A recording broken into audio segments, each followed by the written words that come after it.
Okay, good afternoon. आता आपलं जे बेसिकली शेवटचं सेशन जे राहिलंय ते बँक अकाउंट विषयी आहे.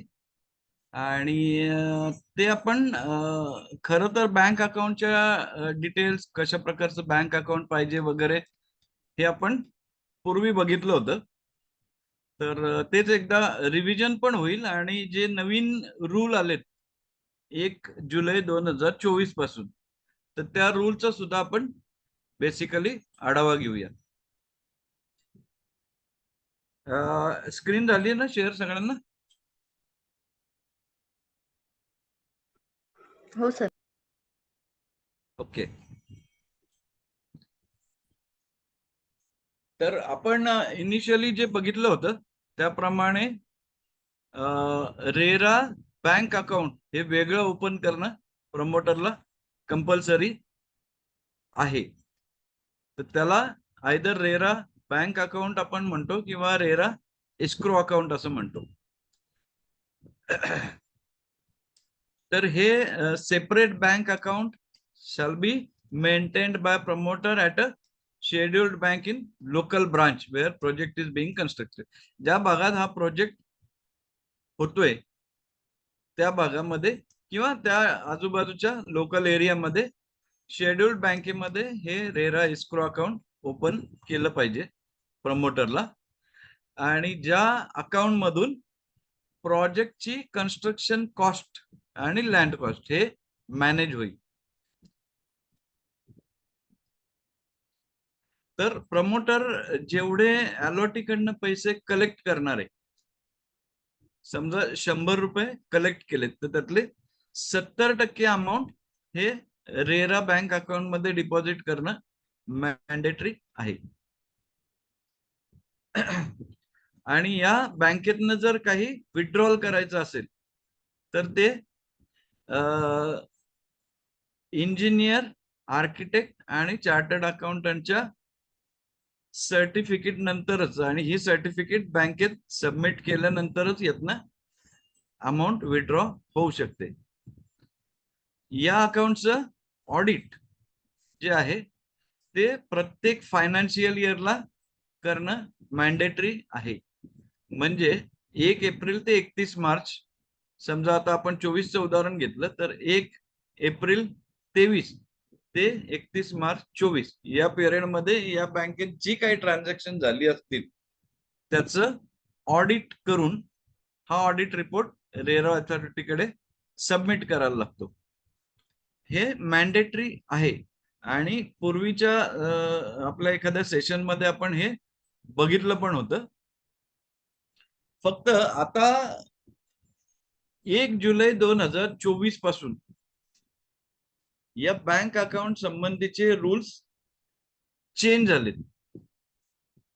आणि ते काय चेंज झालेत तर महाराष्ट्र रिअल इस्टेट रेग्युलेटरी अथॉरिटीने एक नवीन ऑर्डर पब्लिश केली जी 27 जून 2024 ला पब्लिश झालेली आहे. आणि ही बेसिकली ऑर्डर जी आहे ती related to maintenance and operation of bank accounts registered bank account for registered projects. जे प्रोजेक्ट्स रेरा अथॉरिटीकडे रजिस्टर झालेले आहेत त्या प्रोजेक्टचे बँक अकाउंट्स कसे मेंटेन करायचे, ऑपरेट करायचे याविषयीचे बेसिकली हे नवीन रूल्स आहेत जे या ऑर्डरद्वारे नव्याने अथॉरिटीनी आपल्याकडे किंवा नवीन ऑर्डर प्रमाणे अथॉरिटीने हे पब्लिश केलेले आहेत. आता ही जी नवीन ऑर्डर आहे ही सेपरेट 3 टाईपची अकाउंट ओपन करण्यासाठी आहे. पूर्वी एकच अकाउंट होतं ज्याला आपण रेरा एस्क्रो अकाउंट म्हणायचो. आता प्रत्येक प्रोजेक्टसाठी प्रमोटरला 3 वेगळी वेगळी अकाउंट पण एकाच शेड्यूल बँक मध्ये ही ओपन करायची. फरक बघा, आधी एक अकाउंट होतं, आता 3 अकाउंट वेगवेगळी एकाच शेड्यूल्ड बँक मध्ये एकाच ब्रांच मध्ये रादर त्यांना ही ओपन करायची. तर यातलं जे पहिलं अकाउंट आहे त्याला नाव आहे RERA designated collection bank account of the project. दुसरं जे अकाउंट आहे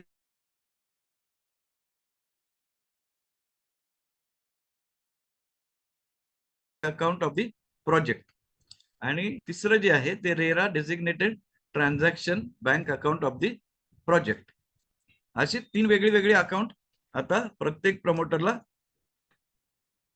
प्रत्येक प्रोजेक्टसाठी 3 वेगळी वेगळी अकाउंट ओपन करायचे, आणि ही तिन्ही अकाउंट एकाच शेड्युल्ड बँक मध्ये असतील, जी प्रोजेक्ट जिथे होतोय त्या लोकल एरिया मधली बँक असली पाहिजे. आता हे जे नवीन रूल आलेत ते कुणाला ऍप्लिकेबल आहेत, तर जे प्रोजेक्ट 1 जुलै 2024 नंतर रजिस्टर्ड होते त्या सगळ्या प्रोजेक्टला हे नवीन रूल ऍप्लिकेबल आहेत. जुने जे प्रोजेक्ट रजिस्टर्ड आहेत त्यांना जुनेच रूल ऍप्लिकेबल राहतील, म्हणजे त्यांना एक एस्क्रो अकाउंट ओपन करायचे आणि ते ऑपरेट करायचे. ते ऑपरेटिंगच्या गाईडलाईन जशा दिलेल्या आहेत त्याप्रमाणे ते करायचे. आता नवीन जे 1 जुलै 2024 नंतर प्रोजेक्ट रजिस्टर्ड होते त्यांना ही 3 सेपरेट अकाउंट मॅन्डेटरी आहेत. द प्रमोटर शाल submit details of all 3 bank accounts at the time of registration. तर जेव्हा प्रोजेक्ट रजिस्ट्रेशन होणार आहे त्याच्या आधी ही बँक अकाउंट ओपन करायचे आणि त्याच्या डिटेल्स रजिस्ट्रेशन सोबत सबमिट करायच्यात. आता जिथे एकापेक्षा जास्त प्रमोटर आहेत, एकापेक्षा जास्त प्रमोटर आहेत आणि त्यांच्यामध्ये एरिया शेअरिंग होते, ज्यांच्यामध्ये एरिया शेअरिंग होते, तर त्यामध्ये प्रत्येक प्रमोटरला सेपरेट 3 अकाउंट ओपन करायचे. म्हणजे समजा 1,00,000 स्क्वेअर फुटाचा प्रोजेक्ट आहे आणि त्याच्यात 3 वेगवेगळे प्रमोटर्स इन्व्हॉल्ड आहेत, तर या तिन्ही प्रमोटर्ससाठी समजा 33% एरिया आहे, तर या प्रत्येकाला वेगळं अकाउंट ओपन करायचंय, वेगळी 3 अकाउंट ओपन करायचे. हेच जेव्हा रेव्हेन्यू शेअरिंग असेल, प्रमोटर वेगवेगळे आहेत पण एरिया शेअरिंग न होता रेव्हेन्यू शेअरिंग होते, तर अशा केसमध्ये प्रत्येक प्रमोटरची 3 वेगळ्या अकाउंट व्यतिरिक्त एक RERA designated master bank account open करायचंय सगळ्यांचं मिळून. ठीक आहे, समजा 3 प्रमोटर आहेत तर तिघांची 3 अकाउंट म्हणजे 9 होतील, आणि हे additional RERA designated master bank account हे 10वं अकाउंट ओपन होईल. ठीक आहे, थोडासा फरक लक्षात येतोय ना तुमच्या?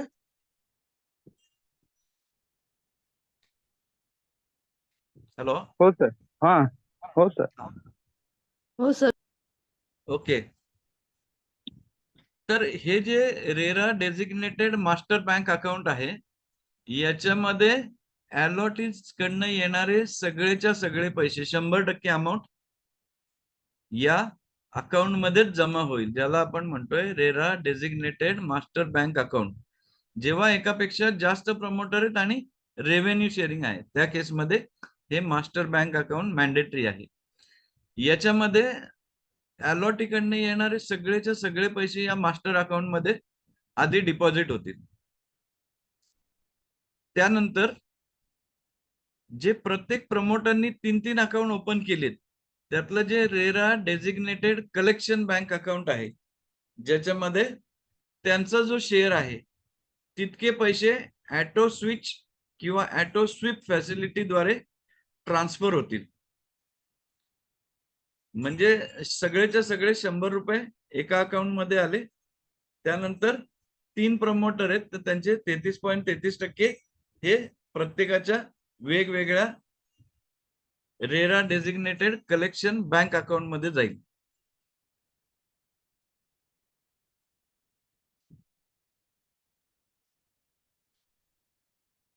आता ही जी अकाउंट आहेत याला नाव काय द्यायचं प्रत्येक अकाउंटला, तर ते सुद्धा रेरानी डिफाईन करून दिलेलं आहे.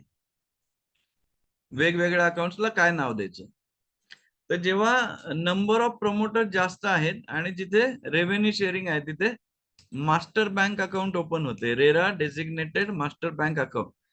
तर या मास्टर बँक अकाउंटचं जे नाव असणार आहे ते या तिन्ही प्रमोटरची मिळून एक कुठली तरी कंपनी स्थापन झालेली असेल, तर त्या कंपनीचं नाव म्हणजे एबीसी लिमिटेड असं इथं घेतलंय. ABC limited RERA designated master bank account for XYZ जे आहे ते प्रोजेक्टचं नाव आहे. समजा माझंच नाव घेतो मी, प्रकाश टॉवर्स नावाचा प्रोजेक्ट आहे. तर आणि एबीसी लिमिटेड नावाची कंपनी आहे. तर ABC limited RERA designated master bank account for Prakash Towers असं या बँकेच्या अकाउंटचं नाव असणार आहे. मास्टर बँक अकाउंट जे ओपन होईल त्याचं म्हणजे कंपनीचं नाव RERA designated master bank account for आणि प्रोजेक्टचं नाव असं हे पूर्णच्या पूर्ण अकाउंटचं नाव असणार आहे. म्हणजे अकाउंट नेम जे आपण आपली इंडिव्हिज्युअल नावं जी देतो ती प्रोजेक्टच्या केसमध्ये अशा प्रकारचं नाव येईल. ABC limited RERA designated master bank account for XYZ म्हणजे हे प्रोजेक्टचं नाव असणार आहे. तर हे जे मास्टर अकाउंट आहे या मास्टर अकाउंट मधनं कोणत्याही प्रकारचं डेबिट किंवा विड्रॉल अलाउड नाहीये. म्हणजे डेबिट आणि विड्रॉल आपण युजली कसं करतो तर चेकच्या थ्रू करतो, डीडीच्या थ्रू करतो, internet banking, debit card, credit card या कोणत्याही माध्यमातनं या बँकेतनं विड्रॉल करता येणार नाही. याच्यामध्ये फक्त जमा होतील पैसे आणि ओनली स्विचिंग और sweeping as per agreement between promoters submitted at the time of registration. तर ज्या प्रकारचं त्यांचं रेव्हेन्यू शेअरिंग आहे त्या प्रमाणामध्ये त्यांच्या डेसिग्नेटेड कलेक्शन बँक अकाउंटला हे पैसे फक्त ट्रान्सफर होतील. कुणालाही यातनं विड्रॉ करता येणार नाही या मास्टर बँक अकाउंट मधनं. ते फक्त ऑटो स्वीपिंग फॅसिलिटीद्वारे ट्रान्सफर होऊ शकतील. त्यानंतर जी प्रत्येक प्रमोटरनी 3 बँक अकाउंट उघडायची आहेत त्याची सुद्धा नावं पर्टिक्युलरली दिलेली आहेत रेरानी. तर यातलं जे कलेक्शन बँक अकाउंट आहे तर त्याचं नाव असणार आहे एबीसी लिमिटेड, हे कंपनीचं नाव झालं. RERA designated collection bank account for XYZ म्हणजे त्या प्रोजेक्टचं नाव आलं. आता याच्यामध्ये वेगवेगळ्या प्रमोटरची ज्या फर्म्स आहेत त्यांची नावं वेगळी वेगळी असू शकतील. त्या तिन्ही फर्मनी मिळून एकत्र येऊन तो प्रोजेक्ट नवीन लॉन्च केलाय. तर समजा याच्यामध्ये एबीसी लिमिटेड जे आहे त्याला आपण एका प्रमोटरचं नाव काहीतरी देऊया आपण. समजा याला प्रकाश डेव्हलपर द्या. Prakash developer RERA designated collection bank account for XYZ म्हणजे प्रोजेक्टचं नाव येईल प्रकाश टॉवर्स. समजा हे एका प्रमोटरचं झालं. अशी समजा 3 प्रमोटर आहेत तर त्यांच्या कंपनीचं नाव सुरुवातीला येईल आणि प्रोजेक्टचं नाव शेवटी येईल जे एकच असेल कारण तिघ जण एका प्रोजेक्ट मध्ये इन्व्हॉल्ड आहेत. त्यानंतर सेकंड अकाउंट जे आहे ते name of the separate bank account. तर हे सेपरेट बँक अकाउंटचं नाव सुद्धा असंच असणार आहे. ABC limited RERA designated separate bank account for XYZ हे प्रोजेक्टचं नाव आहे. आणि तिसरं जे अकाउंट आहे ते name of the transaction bank account. त्याच्यात ABC limited RERA designated transaction bank account. आता हे collection bank account, separate bank account आणि ट्रान्झॅक्शन बँक अकाउंट हे थोडस आपण सेपरेट काय आहे ते बघूया.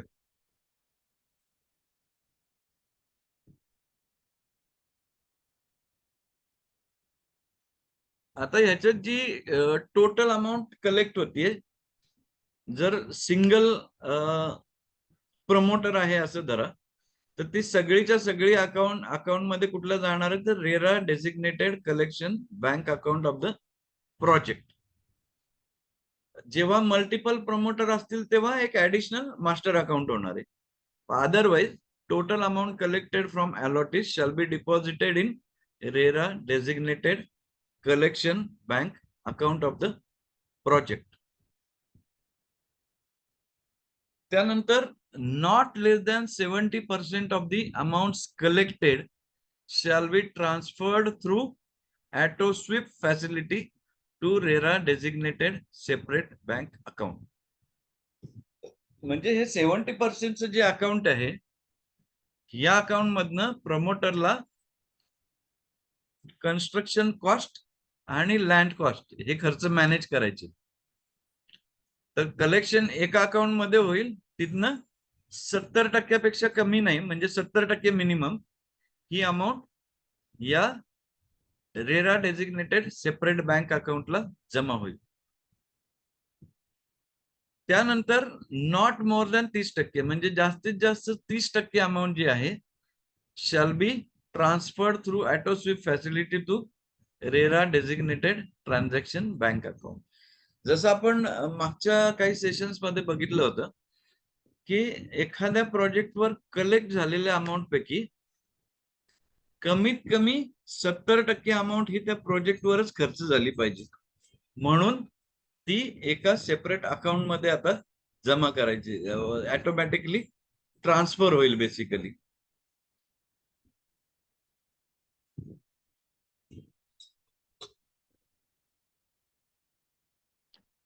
आणि राहिलेली जास्तीत जास्त 30% अमाऊंट ही RERA designated transaction bank account मध्ये जमा होईल.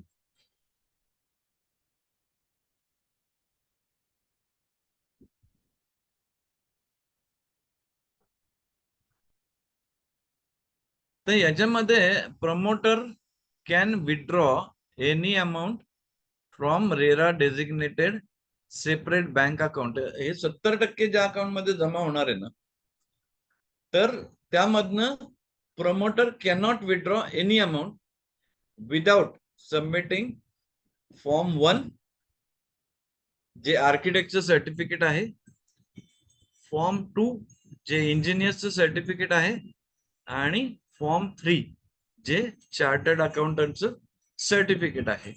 हे ऍक्च्युली आपण फॉर्म आधी बघितलेत, पण रिफ्रेशिंग साठी आपण हे फॉर्म एकदा पुन्हा बघून घेऊ.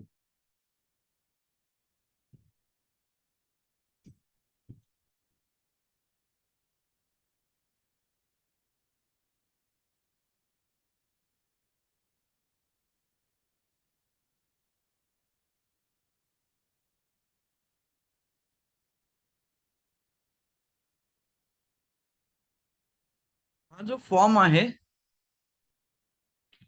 हा फॉर्म 1 आहे, आणि हा जो आहे हा आर्किटेक्टचं सर्टिफिकेट आहे. बघा, शेअर झालंय ना हे डॉक्युमेंट? हो सर. ओके. तर याच्यामध्ये पर्टिक्युलरली इथे ब्रॅकेट मध्ये बघा, त्यांनी to be submitted at the time of registration of ongoing project and for withdrawal of money from designated account. म्हणजे हा फॉर्म सुरुवातीला पण रजिस्ट्रेशन सोबत द्यायचा आहे, आणि प्रत्येक वेळी पैसे जर त्या डेसिग्नेटेड अकाउंट मधनं विड्रॉ करायचे, सेपरेट बँक अकाउंट आता आपण म्हणतोय, तर त्याच्यासोबतही प्रत्येक वेळी द्यायचं आहे. तर या फॉर्म मधले जर तुम्ही कंटेंट्स बघितलेत, तर बेसिकली टू हा द प्रमोटर डेव्हलपरचं नाव आहे इथे, त्याला हा ऍड्रेस केलेला आहे. Certificate of percentage of completion of construction work of project, ते प्रोजेक्टचं नाव येईल इथे. हॅव्हिंग महारेरा रजिस्ट्रेशन नंबर, तर हे रजिस्ट्रेशनचं नंबर येईल. बीइंग डेव्हलप्ड बाय प्रमोटर, तर प्रमोटरचं नाव येईल. आता हे आर्किटेक्टचं अंडरटेकिंग आहे, आय बी त्या आर्किटेक्ट फर्मचं नाव येईल. Have undertaken assignment of architect licence surveyor of certifying percentage of completion of work of, इथं प्रोजेक्टचं नाव येईल, इथं रेराचं रजिस्ट्रेशन नंबर येईल आणि बिईंग डेव्हलप्ड बाय प्रमोटर, तर प्रमोटरचं नाव. Based on site inspection with respect to layout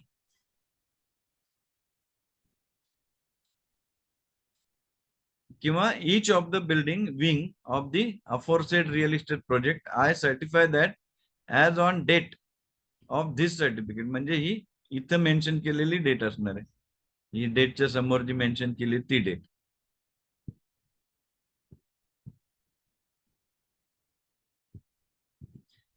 The percentage of work done for each of the building wing of the real estate project under Maharera as per table A.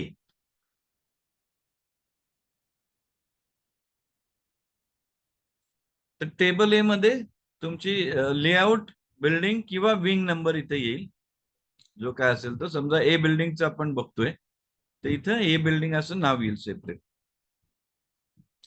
आणि हे प्रत्येक building साठी separately करायचंय. तर याच्यामध्ये task किंवा activity दिलेली आहे, excavation, basement, podium, plinth, steel floor वगैरे, आणि percentage of actual work done as on date of certificate. तर समजा एक्सकॅव्हेशन तुमचं 100% पूर्ण झालंय तर इथे 100% येईल. बेसमेंटचं काम 100% झालंय, पोडियमचं झालंय, प्लिनचं झालंय, तर त्याप्रमाणे इथे पर्सेंटेज येतील. त्यानंतर सुपरस्ट्रक्चर मध्ये समजा 5 स्लॅब झालेत 10 पैकी, तर सुपरस्ट्रक्चरचं काम 50% तुमचं झालेलं आहे, त्याप्रमाणे इथं पर्सेंटेज येईल. त्यानंतर internal walls, sanitary fitting, staircase, lifts, external plumbing, external plaster, elevation, installation of lifts वगैरे. आणि या सुद्धा जर तुम्ही हे बघितले माइलस्टोन इथले, तर ते समवॉट अलाइंड आहेत पेमेंट शेड्यूलशी. म्हणजे आपण 1-2 दिवसापूर्वी पेमेंट शेड्यूल बघितलं होतं आपण, तर त्या पेमेंट शेड्यूलशी अलाइंड आहेत.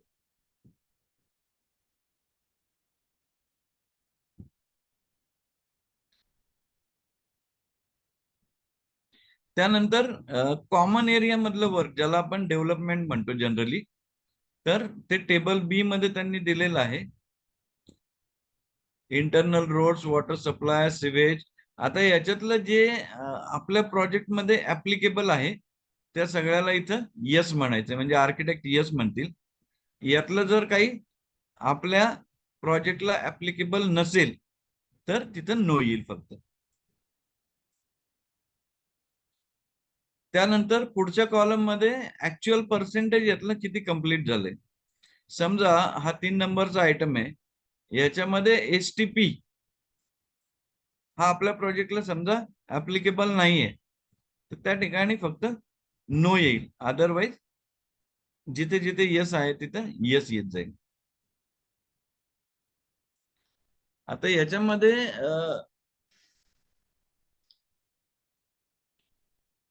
काही ज्या गोष्टी आहेत, others, option to add more, तर याच्यामध्ये तुम्हाला आणखी वेगवेगळ्या काय फॅसिलिटी देताय तुम्ही. समजा क्लब हाऊस आहे, जिम आहे, ओपन थिएटर आहे वगैरे, ते सर्व इथं ऍड करता येईल, आणि त्या प्रत्येकाचं पर्सेंटेज ऑफ कम्प्लिशन इथं ऍड होईल. ठीक आहे. तर त्यानुसार त्यांना हा फॉर्म भरायचा आहे आर्किटेक्टला, आणि तो सबमिट करायचा आहे, म्हणजे प्रमोटरला सबमिट करायचं. आणि इथं आर्किटेक्टचं नाव येईल किंवा त्याच्या फर्मचं नाव येईल, लायसन्स नंबर येईल, आणि खाली सिग्नेचर येतील. त्याच्या खाली प्रमोटरची सिग्नेचर येईल, नेम येईल, डेट येईल.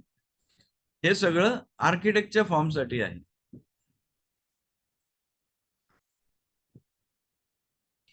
तर जसं आपण आर्किटेक्टचा फॉर्म बघितला,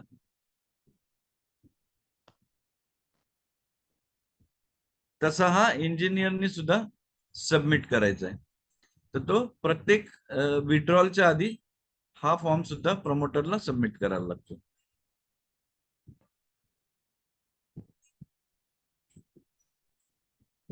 आता याच्या फॉर्म मधले कंटेंट्स थोडेसे वेगळे आहेत बघा. याच्यामध्ये एस्टिमेटेड कॉस्ट ऑफ बिल्डिंग इथे आलेली आहे. Cost incurred as on date of certificate.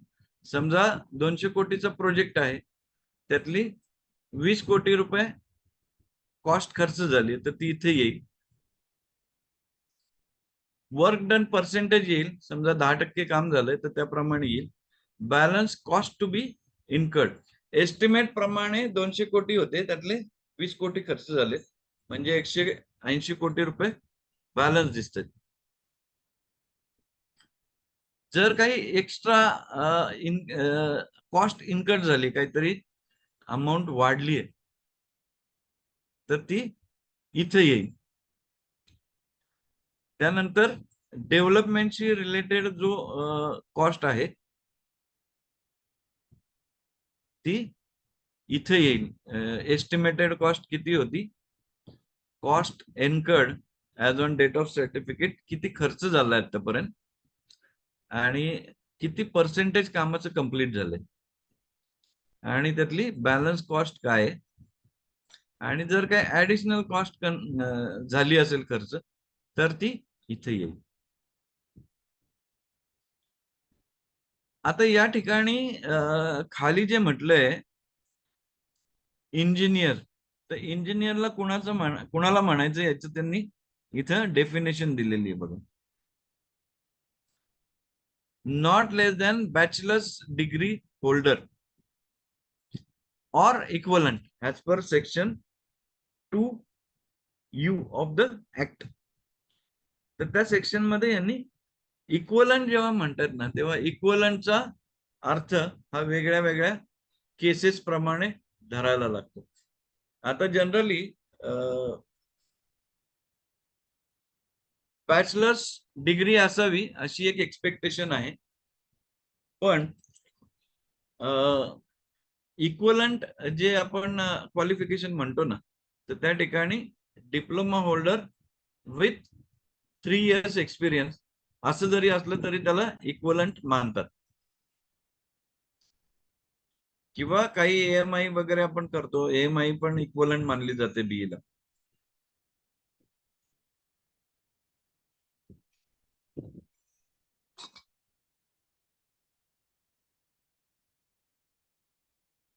आता हा जो टेबल C आहे, या ठिकाणी एक्स्ट्रा जर काही खर्च झाला असेल, लिस्ट ऑफ एक्स्ट्रा किंवा ऍडिशनल आयटम्स, तर तो इथं मेन्शन करायचा आहे प्रत्येक वेळेला सर्टिफिकेट मध्ये,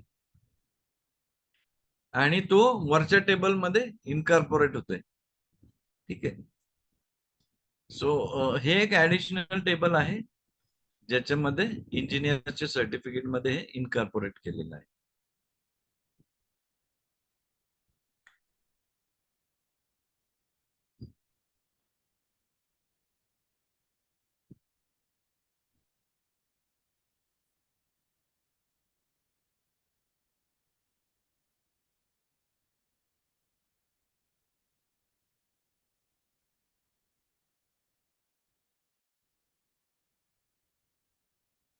आणि हे चार्टर्ड अकाउंटंटचे सर्टिफिकेट आहे.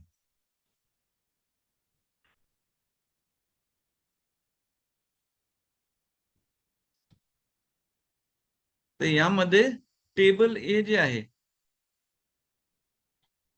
टेबल ए जर तुम्ही चार्टर्ड अकाउंटंट साठी बघितलं तर हे थोडस वेगळं आहे. याच्यामध्ये लँड कॉस्ट इन्क्लूड आहे,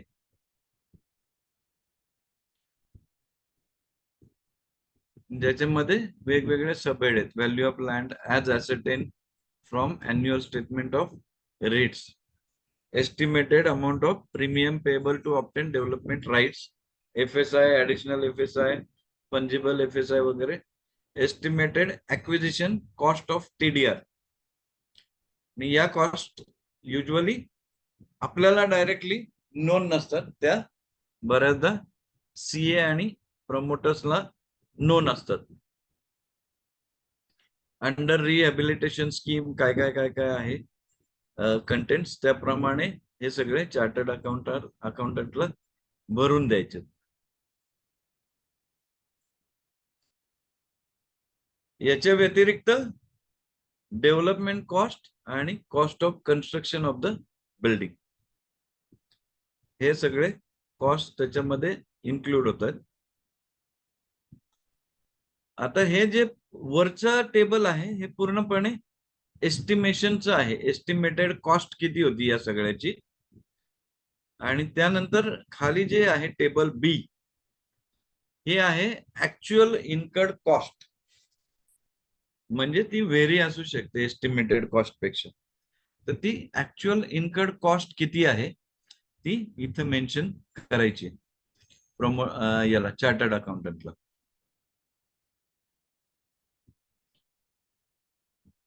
ती जशी लँड कॉस्ट आहे तशीच ती डेव्हलपमेंट कॉस्ट आणि किंवा कॉस्ट ऑफ कन्स्ट्रक्शन सुद्धा आहे. ऍक्च्युअल इन्कर्ड कॉस्ट किती आहे, खर्च झालेली एकूण रक्कम आधी एस्टिमेटेड होती आणि आता खर्च झालेली रक्कम आहे. तर या सगळ्या डिटेल्स फर्निश करायच्या. Total cost of the project, actual incurred cost द्यायची, proportion of the cost incurred on land cost and construction cost of the estimated cost, amount which can be withdrawn from designated account less amount withdrawn till date. म्हणजे समजा आताच्या stage प्रमाणे प्रोजेक्टच्या 50 कोटी पर्यंत amount withdraw होऊ शकते या कॉलम नंबर 5 मध्ये जे दिले त्याप्रमाणे. हे एक एक्झाम्पल म्हणून बघतोय आपण. त्यापैकी 6 नंबरचा जो कॉलम आहे की याच्यातले 40 कोटी रुपये ऑलरेडी विथड्रॉ झालेले आहेत आतापर्यंत. तर जास्तीत जास्त अमाऊंट किती विथड्रॉ होऊ शकते, तर ती या कॉलम नंबर 7 मध्ये येईल की 10 कोटी रुपयापर्यंत अजून विथड्रॉ होऊ शकते considering status of the project. तर हे येणार आहे तुमचं बेसिकली चार्टर्ड अकाउंटंटच्या सर्टिफिकेट मध्ये. त्यानंतर त्यांच्याकडे काय येणार आहे, तर अमाऊंट रिसिवेबल किती आहे, statement for calculation of receivables from the sales of the real estate project. तर अमाऊंट रिसिवेबल किती आहे त्याचं स्टेटमेंट इथे येणार आहे. म्हणजे हे स्टेटमेंट जे आहे ते सेल झालेल्या प्रॉपर्टीसाठी आहे. ठीक आहे. त्यानंतर खाली जे आहे याच्यामध्ये अनसोल्ड इन्व्हेंटरी पण मेन्शन केलेली आहे की फ्लॅट नंबर 1, 2, 3, 4, 5, 10 जे काही नंबर्स आहेत फ्लॅटचे त्यानुसार हे फ्लॅट नंबर्स हे सगळे इथे मेन्शन होतील. या ठिकाणी जेवढी लागेल तेवढी स्पेस वाढवत जायचे. ठीक आहे. या कॉलमच्या ज्या रोज आहेत या टेबलमध्ये त्या वाढवत जायला लागतील जेवढा तुमचा डेटा असेल. समजा वरच्या टेबलमध्ये 30 फ्लॅट आतापर्यंत सेल झालेले आहेत, तर या रोज 30 पर्यंत वाढून प्रत्येकाचं स्टेटमेंट इथं द्यायला लागेल. आणि या खाली अनसोल्ड जे फ्लॅट आहेत त्याचं पूर्णच्या पूर्ण स्टेटमेंट इथं द्यायला लागेल. तर जेवढ्या रोज लागतील तेवढ्या वाढवायला लागतील. Comparison between balance cost and receivables, म्हणजे कन्स्ट्रक्शनला लागणारा पैसा किती आहे आणि आता येणं किती आहे याचा पण इथं हिशोब द्यायचा आहे चार्टर्ड अकाउंटंटच्या लेटर हेडवर. तर इथे खाली या वेगवेगळ्या रोम मध्ये बघा, estimated balance cost to complete the project इथे येईल. बॅलन्स अमाऊंट ऑफ रिसिवेबल्स किती पैसे यायचे ती इथे येईल. बॅलन्स अनसोल्ड एरिया म्हणजे हे सोल्ड झालेल्या फ्लॅटची किती रक्कम यायची, अनसोल्ड फ्लॅटची किती एक्सपेक्टेड अमाऊंट आहे आणि टोटल एस्टिमेटेड रिसिवेबल्स किती आहेत, 2 आणि 3 ची टोटल इथे येईल. त्यानंतर amount to be deposited in designated account, तर ती 70% म्हणजे किती अमाऊंट आहे ती इथे येईल.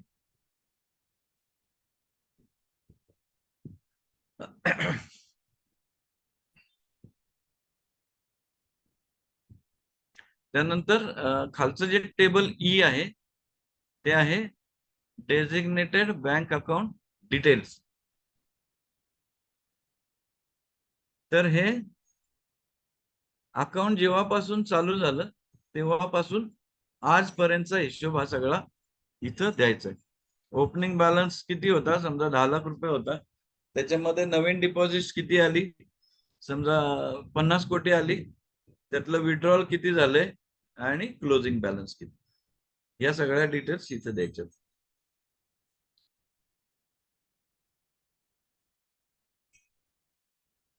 त्यानंतर फायनान्सशी रिलेटेड स्टेटमेंट इथे येते. ओन फंड किती एस्टिमेटेड होते, किती लागले, ठीक आहे, आणि ऍक्च्युअल. हे पहिला जो कॉलम आहे एस्टिमेटेड, ते प्रोजेक्टच्या सुरुवातीला आहे. त्यानंतर तुमच्या सिच्युएशन ज्या बदलल्या असतील त्यानुसार आताच्या सर्टिफिकेट डेटला काय परिस्थिती आहे, की अजून ऍडिशनल ओन फंड टाकायला लागणार आहेत का, आतापर्यंत लोन काही घेतलंय का, आणि याच्या पुढे काही लागणार आहे का.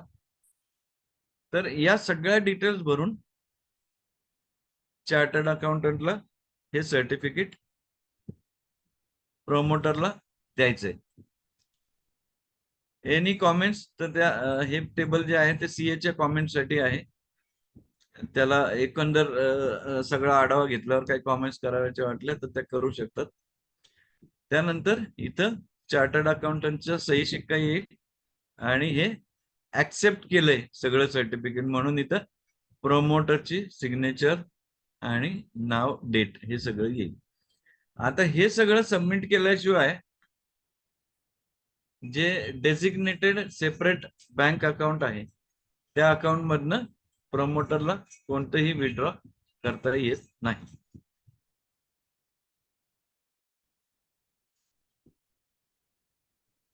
ठीक आहे. तर हे सगळं जमा करायला लागतं प्रमोटरला आणि त्यानंतरच त्यांना विड्रॉ करता येतात त्या बँक अकाउंट मधनं पैसे.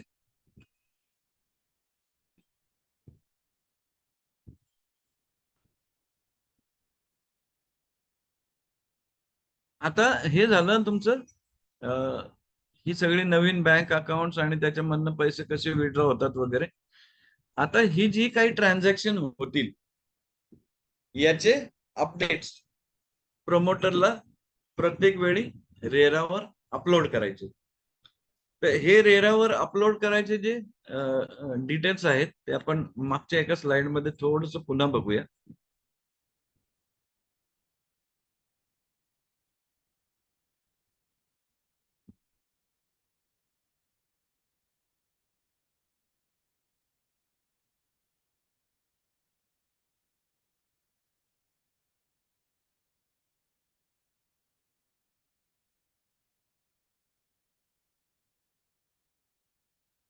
तर हे जे प्रोजेक्टचे क्वार्टरली अपडेट आहेत, तर याच्यामध्ये बघा म्हटलंय physical and financial progress of the project, तो इन द फॉर्म ऑफ, म्हणजे तो फॉर्म 1, फॉर्म 2 आणि फॉर्म 3 या स्वरूपात सबमिट करायचा आहे.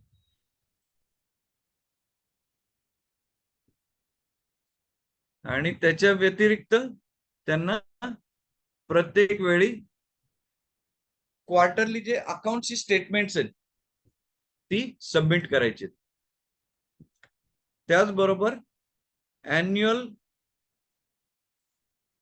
अपडेट मध्ये या अकाउंटचं स्टेटमेंट आणि ऑडिट करून त्याचा रिपोर्ट सुद्धा यांना प्रमोटरना अपलोड करायचा आहे. आता हा रिपोर्ट 31 मार्चला जेव्हा तुमचं फायनान्शियल इयर संपतं तिथून 6 महिन्याच्या आत हे अकाउंटचं ऑडिट करून त्याचा ऑडिटेड रिपोर्ट सुद्धा सबमिट करायचा आहे. म्हणजे क्वार्टरली अकाउंट स्टेटमेंट सुद्धा करायचंय, अॅन्युअल अकाउंट स्टेटमेंट सुद्धा करायचंय आणि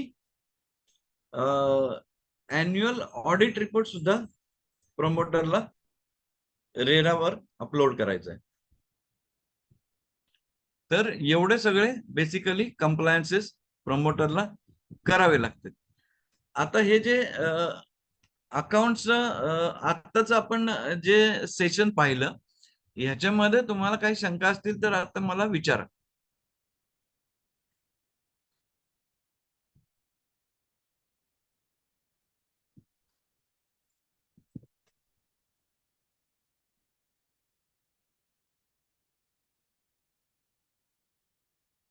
आत्ताच्या सेशन मध्ये काही डाऊट आहे का अंकिता मॅडम किंवा निलेशजी?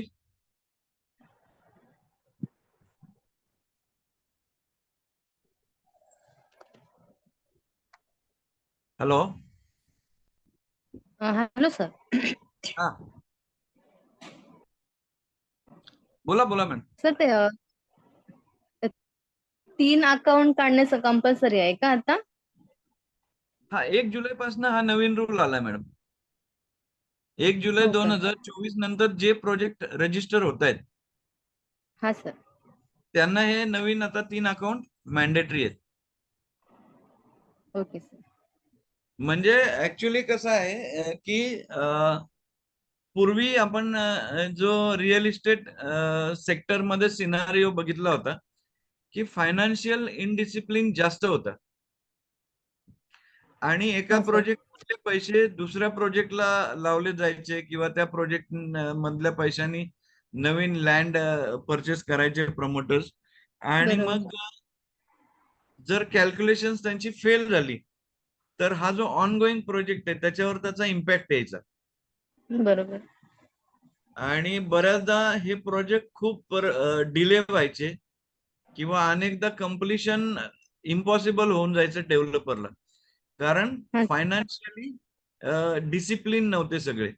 या प्रोजेक्ट मधला पैसा काढून दुसऱ्या प्रोजेक्ट मध्ये लावला आणि नंतर त्या प्रोजेक्ट पुढचाही प्रोजेक्ट होल्डवर गेला आणि मागच्या प्रोजेक्टला पैसे नाहीत म्हणून कम्प्लीट करता येत नाही. अशा सिच्युएशन बऱ्याच ठिकाणी फेस कराव्या लागल्या होत्या. आणि याचा सगळ्यात मोठा इम्पॅक्ट जर कुणाला होत असेल तर तो प्रॉपर्टी बायरला होतो किंवा होम बायरला होतो. कारण शेवटी हे सगळे सर. जेव्हा प्रॉपर्टी बाय करतात लोक, तेव्हा त्यांच्याकडं जेवढे पैसे आहेत तेवढे सगळे लावून करतात. म्हणजे आपण जर कॉमन माणसाचं उदाहरण बघितलं तर बऱ्याचदा लाईफ मध्ये एकदाच घर बांधतो माणूस आणि जोपर्यंत त्याची जॉब किंवा उमेद शिल्लक आहे तोपर्यंत त्याचं लोन फेडण्यात जातो. आणि म्हणजे इन्व्हेस्टमेंट म्हणून प्रॉपर्टी बाय करणारे लोक वेगळे, पण जे जेन्युइन बायर्स असतात ज्यांना घरच पाहिजे असतं त्यांच्यासाठी सगळ्यात मोठी डिफिकल्टी होऊन जाते ती. तर तो हा बेसिकली फायनान्शियल डिसिप्लिन यावा ही रेरा अथॉरिटीची पण म्हणजे त्यांचं रेरा अथॉरिटीज एस्टॅब्लिश त्याच्यासाठी झालंय की हे सेक्टर पूर्ण रेग्युलेट झालं पाहिजे, शिस्त लागली पाहिजे बेसिकली. आणि फायनान्शियल डिसिप्लिन हा सगळ्यामधला महत्वाचा भाग आहे. तर आता आपण जी बघितली ना अकाउंट्स, नवीन नवीन अकाउंट आता यांना 3 वेगळे वेगळे उघडायची आहेत आणि 70% अमाऊंट कंपल्सरी एका ह्याच्यामध्ये ऑटोमॅटिकली स्विच होणार आहे. मग त्या 70% मधनं विड्रॉ जर करायचे असतील पैसे तर या तिघांची सर्टिफिकेट्स कंपल्सरी आहेत. त्यामुळे या प्रोजेक्ट मधला पैसा या प्रोजेक्ट वरच खर्च होईल हे फ्रेमवर्क रेरा घालून देते प्रत्येकाला. आणि जसं आपण पूर्वीच्या कुठल्या तरी सेशन मध्ये बघितलं होतं की जो बिल्डर आहे किंवा प्रमोटर आहे त्याच्या व्यतिरिक्त जे या प्रोजेक्ट मध्ये इन्व्हॉल्ड लोक आहेत, जे कॉन्ट्रॅक्टर असतील, आर्किटेक्ट असतील, इंजिनियर असेल, चार्टर्ड अकाउंटंट असेल, हे सगळे को प्रमोटर म्हणून हल्ली मोजले जातात. तर या सगळ्यांची जॉईंट रिस्पॉन्सिबिलिटी आहे आणि प्रत्येकाच्या रिस्पॉन्सिबिलिटी रेराने आता घालून दिल्यात. त्यामुळे या अकाउंट मधनं दुसऱ्या प्रोजेक्टवर खर्च होणारा पैसा हा ऑलमोस्ट आता थांबलेला आहे. या प्रोजेक्टवरचा पैसा याच प्रोजेक्टवर खर्च होतोय. बरोबर आहे ना? हो सर. बरोबर आहे ना तुमचं, म्हणजे क्वेरी हीच होती ना? हो सर. हो सर. येस. निलेशजी, तुम्हाला काही शंका आहे का?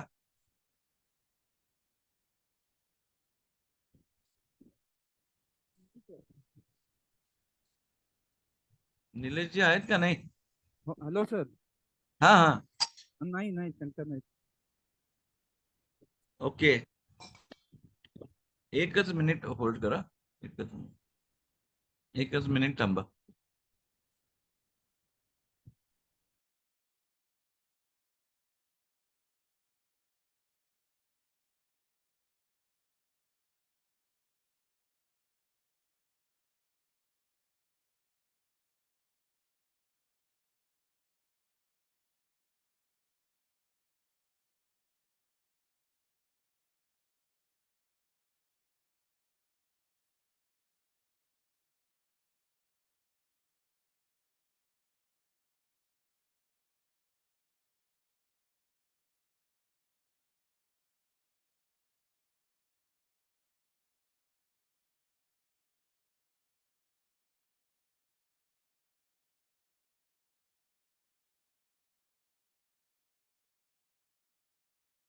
हॅलो.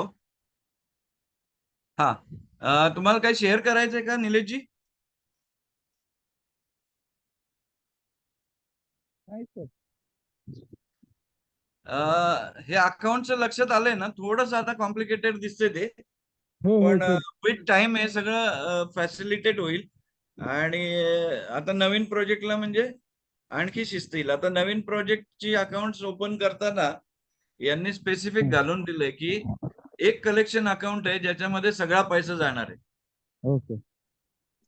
आणि त्यात मधनं ऑटोमॅटिकली त्याचे दोन पार्ट होतील. एक 70% पार्ट राहील, एक 30% पार्ट राहील. आणि हे ऑटो स्वीप फॅसिलिटीद्वारे डायरेक्टली त्या डेझिग्नेटेड अकाउंटलाच जाणार आहे. आणि ह्या 70% जी काही विड्रॉल्स आहेत, तर हे without certificate of architect, engineer आणि सीए यातलं कोणतंही विड्रॉल नाही होणार या अकाउंट मधनं. तर मला एक असा एक विषय आहे की आता समजा एखादी पार्टी आहे ज्यांनी फ्लॅट वगैरे विकत घेतलेला आहे हा आणि त्यांना एखादी पार्टी आहे ज्यांनी फ्लॅट विकत घेतलेला आहे आणि हा त्यांना पेमेंट करायचं आहे. तर ते मास्टर जी बँक आहे आपली मास्टर अकाउंट हा त्याच्यात ते पेमेंट जमा करणार ना? हा, म्हणजे तुम्ही चेक देऊ शकता प्रमोटरला, हा. पण ते जमा त्याच अकाउंटला होणार आहे. अच्छा, त्याच अकाउंटला जमा होणार ना? आणि मग हो. नंतर पार्टनर जे आहेत हा ते डिस्ट्रीब्यूट करून घेणार, म्हणजे त्यांचे जे हिस्स्याचा प्रॉफिट निघतो तेच फक्त डिस्ट्रीब्यूट करून घेणार ना, टोटली अमाऊंट नाही ना? नाही नाही, आता याच्यामध्ये हे मास्टर अकाउंट जेव्हा म्हणतो ना आपण, तेव्हा हम्म, नंबर ऑफ प्रमोटर जास्त असतील, हम्म, एकापेक्षा जास्त, हा, आणि त्यांचं रेव्हेन्यू शेअरिंग असेल, हा. तरच मास्टर अकाउंटची गरज आहे. हा ना, मी तेच म्हणतो. आता समजा तुम्ही फ्लॅट किंवा शॉप विकत घेतला आणि मला हा आता पेमेंट जमा करायचा आहे, तर तो बिल्डरच्या दुसऱ्या अकाउंटला जाईल की मला ह्या जो आता रेराच्या नाही, अंतर्गत आपण मास्टर अकाउंट? अकाउंटलाच पैसे जातील सगळे. बरोबर आहे, मास्टर अकाउंटला पैसे गेले सर. बरं, हो. त्याच्यानंतर जो हे आहे बिल्डर, तो समजा पेमेंट द्यायचा आहे, आर्किटेक्टला द्यायचा आहे, स्ट्रक्चर इंजिनियरला द्यायचं आहे किंवा कॉन्ट्रॅक्टरला द्यायचं आहे, तर ह्या मास्टर अकाउंट मधनच देणार की त्याच्या नाही नाही, प्रत्येक? मास्टर अकाउंट जे आहे ना, हा. मास्टर अकाउंट मधनं कोणतंच विड्रॉल नाही होणार. ओके. मास्टर अकाउंट मधनं फक्त हे जे प्रमोटर्स आहेत वेगळे वेगळे, हा. त्यांचं ज्या प्रपोर्शन मध्ये रेव्हेन्यू शेअरिंग आहे, हा. त्या प्रपोर्शन मध्ये त्यांच्या सेपरेट अकाउंट जे आहे, हा. कलेक्शन बँक अकाउंट, हा. त्या कलेक्शन बँक अकाउंटला आणि ट्रान्झॅक्शन अकाउंट, कलेक्शन बँक अकाउंटला त्यांचे पैसे जाणार आहे. मग ह्या बँकेमध्ये तर फक्त रेराचे चार्जेस असलेले जमा होणार, बाकी चार्जेस नाही जमा होणार? रेरा रजिस्टर्ड प्रोजेक्टचे जे काही पेमेंट येईल त्या हा. प्रोजेक्टच्या अगेन्स्ट. मग सर प्रोजेक्टच्या अगेन्स्ट जो पेमेंट येईल ना, आता त्याच्यात कसं असणार आहे? त्याच्यात कॉन्ट्रॅक्टर असणार आहे, सगळे असणार आहेत ना? कॉन्ट्रॅक्टर पेमेंट नाही ना करणार. नाही, कॉन्ट्रॅक्टरला पेमेंट करावं लागेल ना, तो बिल्डर हा, कुठनं मग तेच करणार? तुम्हाला मी एक्सप्लेन करतो. हा. सुरुवातीला जे काही फ्लॅट बायर किंवा होम बायर्स कडनं पैसे येतील हा. ते सगळे मास्टर अकाउंटला जमा होतील. बरोबर. ठीक आहे. मास्टर अकाउंट मधनं समजा 3 प्रमोटर आहेत वेगळे वेगळे, हा. त्या प्रत्येकाने 3 अकाउंट ओपन करायचे.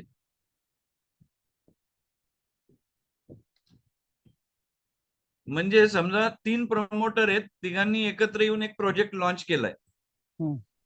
तर सगळ्यात आधी पैसे या प्रोजेक्टवर जेवढे पण येतील ते मास्टर अकाउंटला जातील. तिथनं या प्रत्येक प्रमोटरचं एक कलेक्शन बँक अकाउंट आहे. तर त्यांच्यामध्ये ज्या प्रपोर्शन मध्ये रेव्हेन्यू शेअरिंग आहे त्या प्रपोर्शन मध्ये यातले पैसे त्या कलेक्शन अकाउंटला जातील. समजा हे 33% वाले आहेत तिघं पण, हा. तर तिघांच्या कलेक्शन बँक अकाउंट मध्ये 33% अमाऊंट ट्रान्सफर होईल ओके. ऑटो स्विच फॅसिलिटीने. हं. आता हे जे 33% प्रत्येकाच्या इंडिव्हिज्युअल अकाउंटला ट्रान्सफर झालेत, हं. त्यातनं सुद्धा ते विड्रॉल नाही करू शकणार. त्या 33%चे पुन्हा 70% सेपरेट बँक अकाउंट मध्ये आणि 30% ट्रान्झॅक्शन बँक अकाउंट मध्ये ऑटोमॅटिकली ट्रान्सफर होतील. याच्यामध्ये कुठेही विड्रॉल नाहीये, फक्त ट्रान्सफर आहे. येते का लक्षात? हो. त्यानंतर जे सेपरेट बँक अकाउंट आहे प्रत्येक प्रमोटरचं, जसं त्यांचं रेव्हेन्यू शेअरिंग मध्ये हिस्सा आहे तसा त्यांचा एक्सपेन्सेस मध्ये पण हिस्सा आहे. बरोबर आहे. बरोबर आहे. तर त्यांनी एक्सपेन्सेसचे पैसे सुद्धा पेमेंट करताना या सेपरेट बँक अकाउंट मधनं कॉन्ट्रॅक्टर्सना पेमेंट करायचे. ओके. आलं का लक्षात? हो हो, आलं आलं. हा.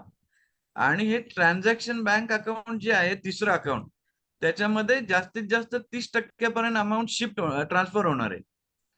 तर ही अमाऊंट हे प्रमोटर यूज करू शकतात इतर पर्पजेससाठी. झालं क्लिअर?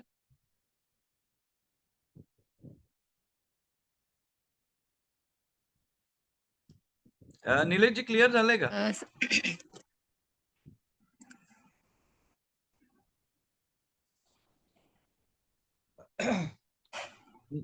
आता थोडस जरी हे कॉम्प्लिकेटेड वाटलं ना, तरी ओव्हर द पिरियड याचे रिझल्ट चांगले येतील आणि डिसिप्लिन अजून वाढेल या सेक्टर मधलं. आता जी वरची आपण सगळी जर स्टेटमेंट बघितली, जे फॉर्म 1, 2, 3 सबमिट करायचे, तर याच्यामध्ये टोटल प्रोजेक्टचं फायनान्शियल स्कॅनिंग होऊन जाते.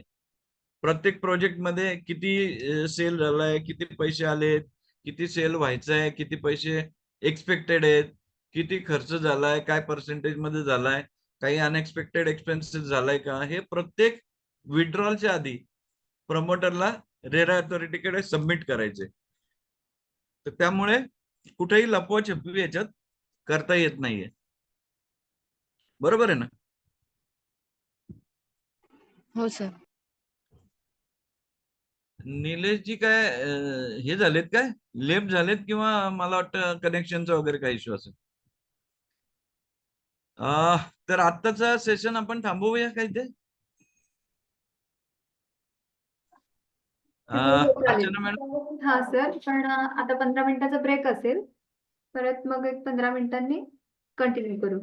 हा, तर आता 15 मिनिटाचा जो ब्रेक आहे ना, तर त्या ब्रेक नंतर फक्त आपण इंटरॅक्शन करणार आहे. जर काही डाऊट असतील तर एकमेकाचे विचारून घेऊ, आणि डाऊट नसतील तर आपण पहिल्यापासून या स्लाइड्स एकदा रिव्ह्यू करू. ओके, ठीक आहे. राईट, ठीक आहे, थँक्यू. Thank you sir.